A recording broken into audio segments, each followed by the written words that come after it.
Bathre party निखोज तेज medical उद्धार 12 दिन पर मिले निखोज युवक।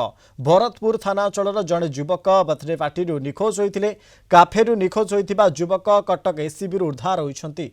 तेबे उद्धार युवक हेले सत्यजित दास बोली जमापड़ी। से गत 4 तारिख निखोज थे। 12 दिन पर मेडिकल अचेत अवस्था युवक को उद्धार कर अवस्था संकटापन्न रही। हस्पिटाल में चिकित्सा चलता बेले से परिवार लोकों मोबाइल नंबर सह जोगाजोग करते। खबर पाई परिवार लोके पहुंची थाना अभियोग करछंती। तेबे तांको प्रथमे कैपिटाल पर कटक स्थानांतर करा जायछि। से काफेरू केमिदी कैपिटाल हॉस्पिटल पहुंचले से नि तदंत दाबी करछंती परिवार लोके। 12 दिन तार सेंस नहीं जो जाइछि भी को अवस्था रे से भगवान को जना। से भी जो ड्रेस पिन जाय था से ड्रेस भी ता देहरे नहीं। हाथ भात गोठी कोन खंडा खंडा हो जाइछि। हाथ भात पूरा सिजिला भलिया हो जाइछि।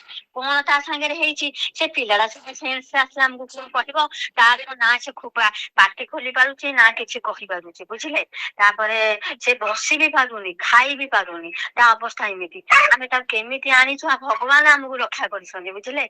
आमे कोन कोन किसी भी 15 दिन जेहेतु आम किसी भी गोटे प्रूफ पाइनु पिलार ना फोन तार ना ता गाड़ी ना कि आम तो विश्वास करूँ गाड़ी ना कि फोन ना आम से चाहूँ आम छुआ के मिल जाऊ भगवान।